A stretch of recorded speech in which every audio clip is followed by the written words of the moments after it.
Okay, guys, I'm doing my review of UFC 149. It is Uriah Faber versus Renan Barão. Let's first start off with, and by the way, it's not going to be a long prediction video, but it's going to have a lot of, let's just get straight to the point. So, let's first start off with Chris Clemens versus Matt Riddle.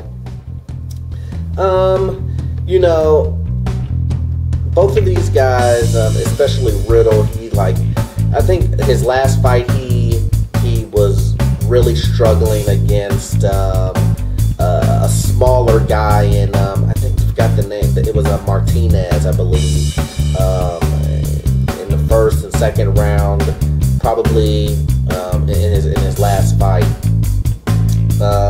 But he eventually came back later in those rounds and showed that he had heart and whatnot, and he ended up getting, I believe it was a split decision. So, you know, in that aspect, I mean, he did get kind of pushed around by a smaller guy in his division, and but he did have enough heart to come back and push through it, which says a lot. But then you have Clemens, who pretty much is a one-hitter quitter type guy.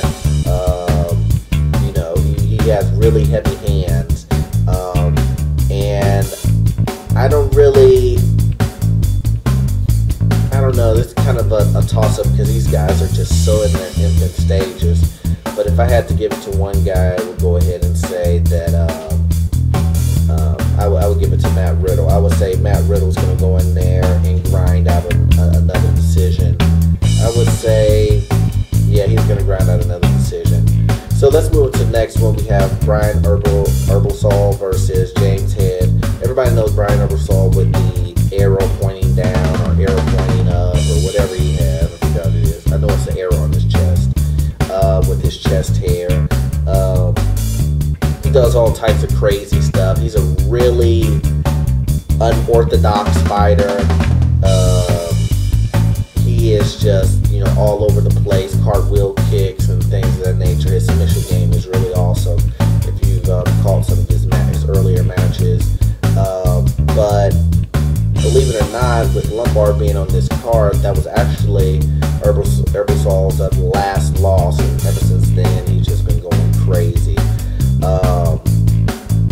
And then we have, I think he's won his last 11, I believe Herbalisol has, but and then you have Head, who's won his debut so far. I think so. So he's in the UFC. He's, you know, 1-0. So, but to be honest with you, I just don't think that he'll be ready for Herbalisol in his experience, his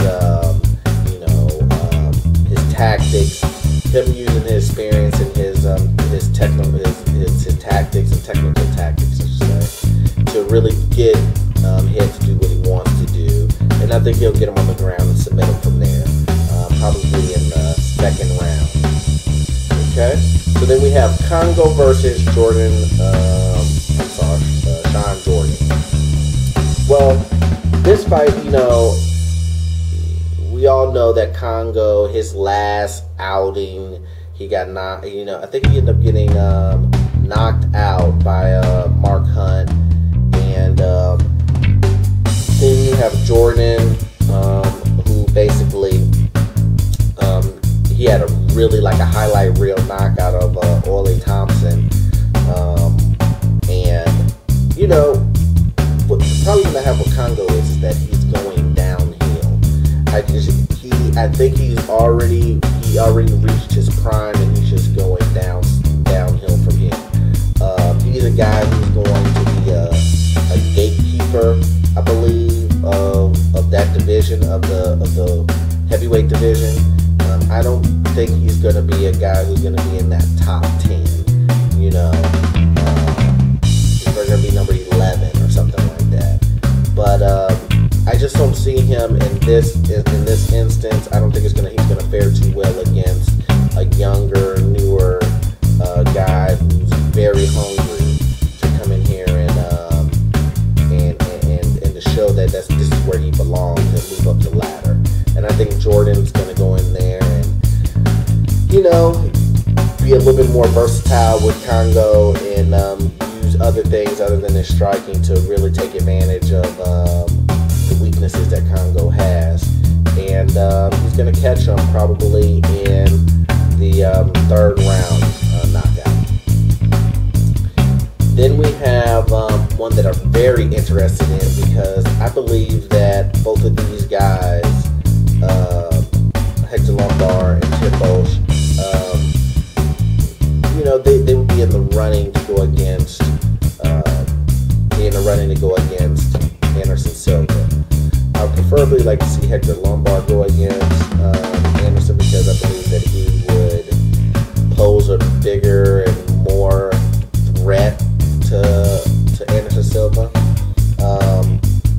But with that being said, on this fight with Hector Lombard and Tim Bosch, Lombard, as you know, has making his UFC debut. They've been hyping it. You know, he was signed to Bellator before. You know, he was going on a crazy winning streak. You know, Tim Bosch just came off his spectacular comeback win from Yushi Okami. You know, so both of these guys definitely have knockout power. That's not. Both of these guys love using the uppercut. I mean, you're probably going to see a ton of uppercuts in this. But I just believe that Hector Lombard will have more to offer. He has a ground game, obviously. He's a Brazilian Cuban.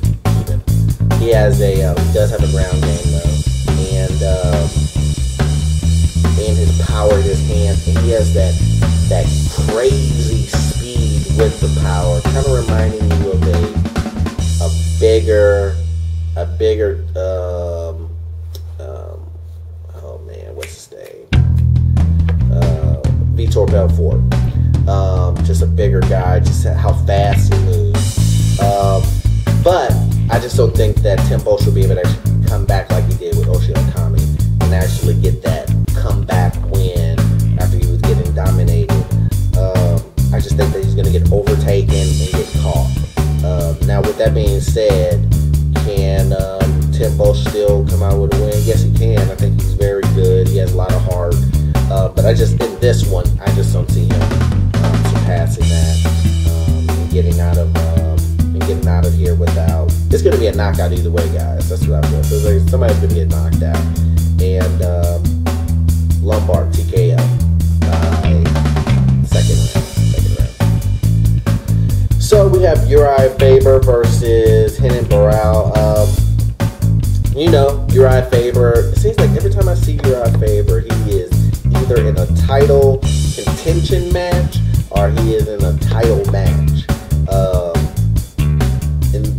And then, you know, he was actually, you know, supposed to go against Dominic Cruz. And to be honest with you guys, I just think that it would have been an easier fight for Uriah Faber to go against Dominic Cruz than to go against Barão. And my reason for that is that he's fought Cruz 3 times. This would have been his 3rd time. So he knows him very well. He's beat him already once. And on top of that, too, in his last fight, he wasn't getting beat up. He got outpointed, but he wasn't that far behind. It was a close fight, you know, in my eyes. Against, you know, Barão, I just don't think so. Barão's running on a 27 win streak. You know, I just think that this guy is his submission game is awesome, striking game awesome. You know, his takedowns aren't bad either. He has great takedown defense. It's just a lot of things. Now, Uriah Faber has power in his hands, and everyone knows his guillotine and everything is strong. But I just think in this instance he's too slow, and too slow is going to cost him the match. And for me, that gives Barão that edge, and I think he's going to win by decision. So, guys, that is my review for UFC 149. As normal, please comment, rate, and subscribe if you like my video. And I will see you guys in the next video, which will be the review of UFC 149.